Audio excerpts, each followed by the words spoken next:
सुप्रभात बच्चों, आज हम आपकी पाठ्य पुस्तक हिंदी के पाठ 15 का अध्ययन करेंगे, जिसका शीर्षक है पद परिचय। तो चलिए पाठ को शुरू करते हैं और जानते हैं पाठ के विषय में। पाठ 15 पद परिचय। जब कोई शब्द वाक्य में प्रयुक्त होता है तब वह पद कहलाता है। वाक्य में पदों के रूप और उनका पारस्परिक संबंध बताने में जिस प्रक्रिया की आवश्यकता होती है वह पद परिचय कहलाती है। इस प्रकार हम कह सकते हैं कि वाक्य में व्याकरण की दृष्टि से प्रत्येक पद का पूर्ण परिचय देना ही पद परिचय कहलाता है।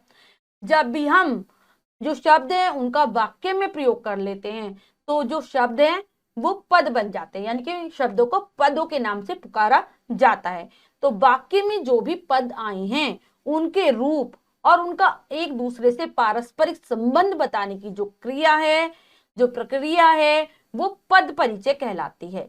इस हिसाब से जो पद परिचय की परिभाषा है, वाक्य में व्याकरण की दृष्टि से प्रत्येक पद का पूर्ण परिचय देना ही पद परिचय कहलाता है।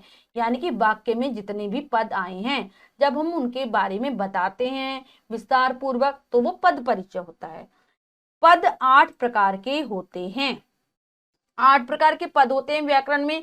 संज्ञा, सर्वनाम, विशेषण, क्रिया, क्रिया विशेषण, संबंध बोधक, समुच्चय बोधक, विस्मयादि बोधक। प्रत्येक पद के विषय में जो आवश्यक वर्णन है वह यहाँ दिया जा रहा है। तो 8 प्रकार के पद हैं। जब हम इन 8 पदों के बारे में परिचय देते हैं, ये हमारा पद परिचय होता है। तो ये 8 हैं और इनके बारे में हमें क्या क्या बताना होता है। संज्ञा, भेद, लिंग, वचन, कारक तथा क्रिया से संबंध। फिर है सर्वनाम, भेद, पुरुष, लिंग, वचन, कारक तथा क्रिया से संबंध। विशेषण, भेद, लिंग, वचन, अवस्था तथा विशेष्य। क्रिया, भेद, काल, लिंग, वचन तथा अन्य पदों से संबंध। क्रिया विशेषण, भेद, विशेष्य, क्रिया विकार तथा अन्य पदों से संबंध। संबंध बोधक, भेद, संबंधित पद। समुच्चय बोधक, भेद, अन्वित पद, अन्वित शब्द, वाक्यांश या वाक्य। और विस्मयादि बोधक क्या हमें बताने होते हैं, भेद।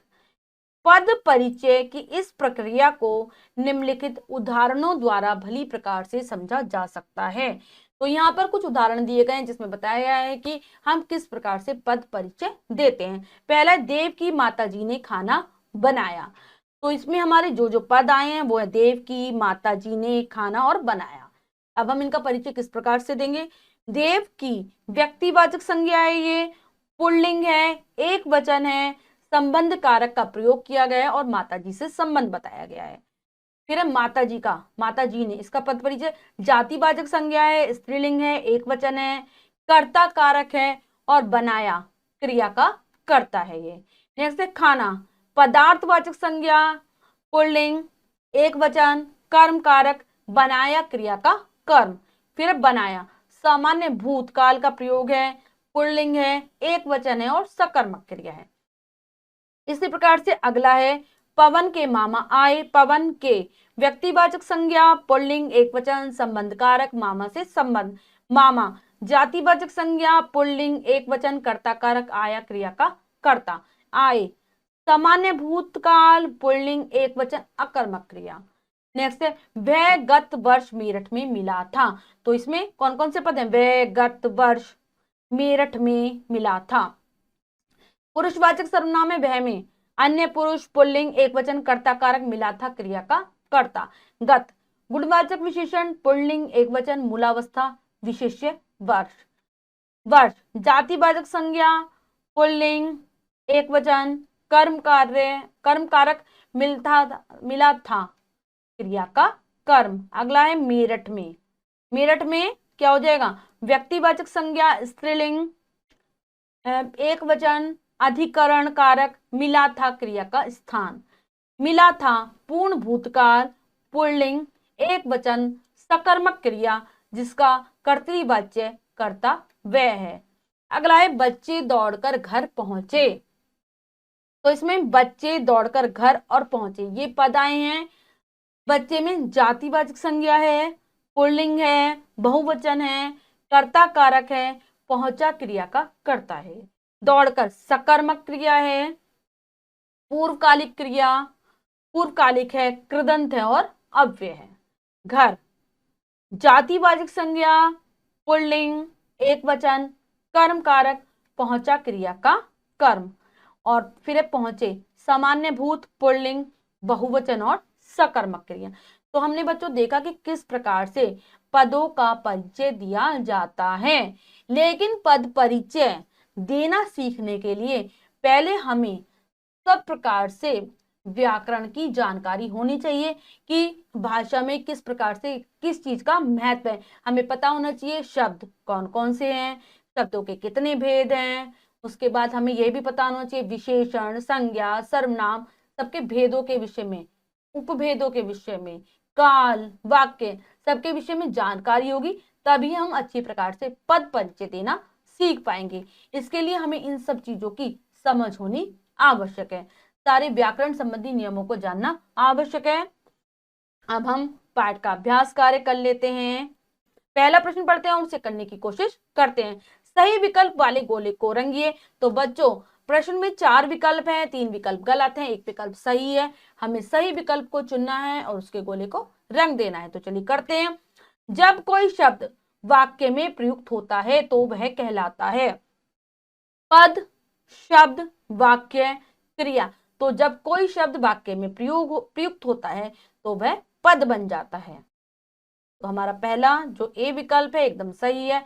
पद के भेद होते हैं 4, 8, 10, 12। तो पद के 8 भेद होते हैं। हमारा बी विकल्प एकदम सही है, लगा देंगे बी विकल्प पर।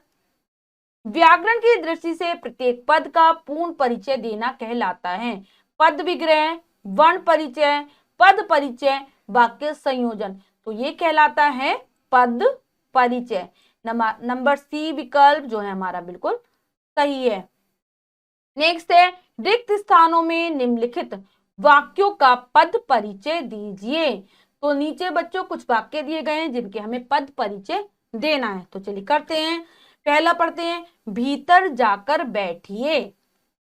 भीतर जाकर बैठिए, तो इसमें 3 पद आए, भीतर जाकर और बैठिए। तो चलिए करते हैं। तो सबसे पहले लिखेंगे भीतर, भीतर, भीतर के बारे में हम बताने जा रहे हैं। ये क्या है? सबसे पहले ये एक है अव्यय। कौन सा अव्यय है? ये है क्रिया विशेषण।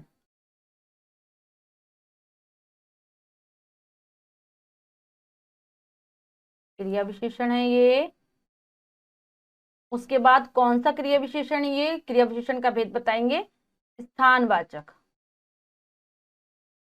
स्थानवाचक।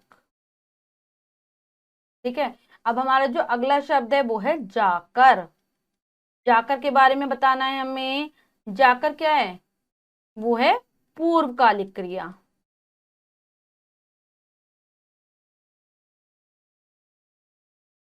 पूर्वकालिक क्रिया है ये।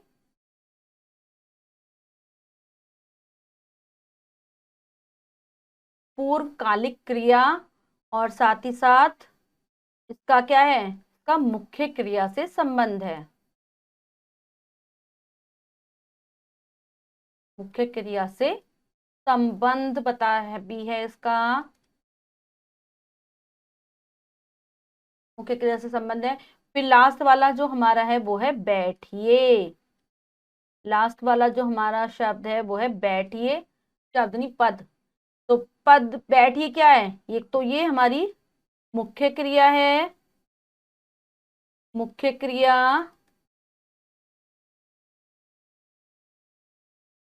और बहुवचन है।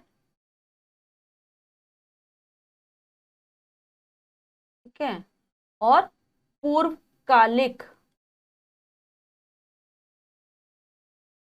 पूर्वकालिक क्रिया से संबंध है इसका।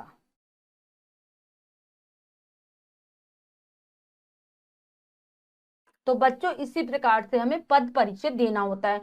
तो नीचे और भी वाक्य हैं, जैसे बेशक वह धनवान है परंतु है कंजूस। इसमें पद है बेशक वह धनवान है परंतु है कंजूस।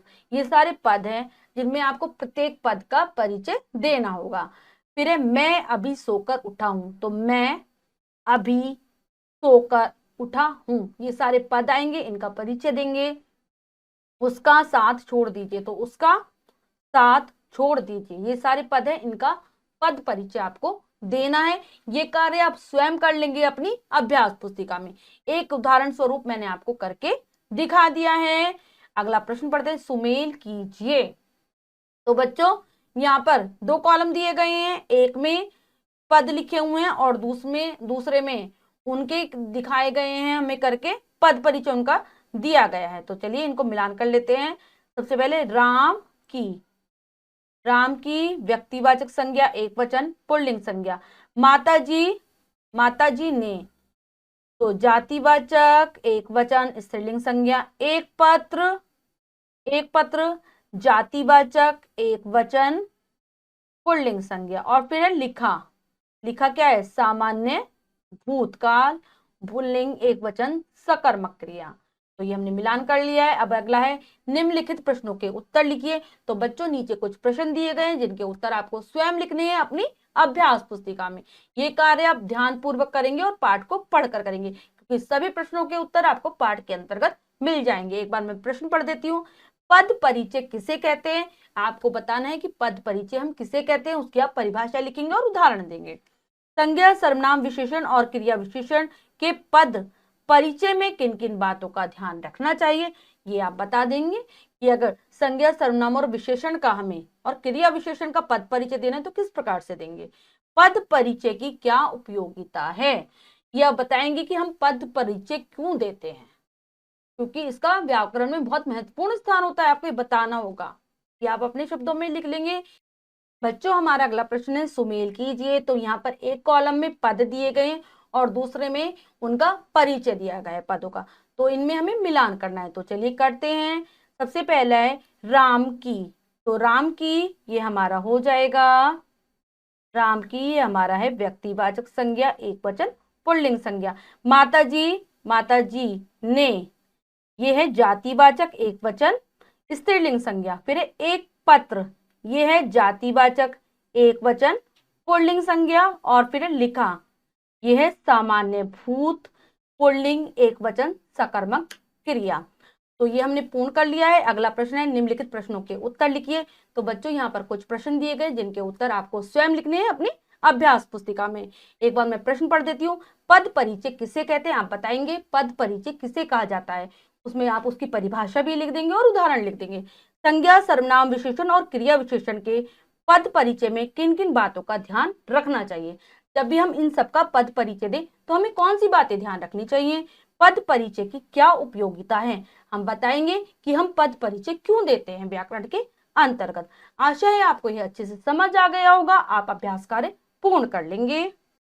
तो बच्चों आज हमने जाना पाठ के माध्यम से पद परिचय के विषय में। आशा करती हूँ आपको यह पाठ अच्छे से समझ आ गया होगा। पाठ को ध्यान पूर्वक फिर से पढ़ेंगे और अभ्यास कार्य को पूर्ण कर लेंगे। मिलते हैं अगली कक्षा में नए पाठ के साथ, तब तक के लिए स्वस्थ रहिए, प्रसन्न रहिए। धन्यवाद।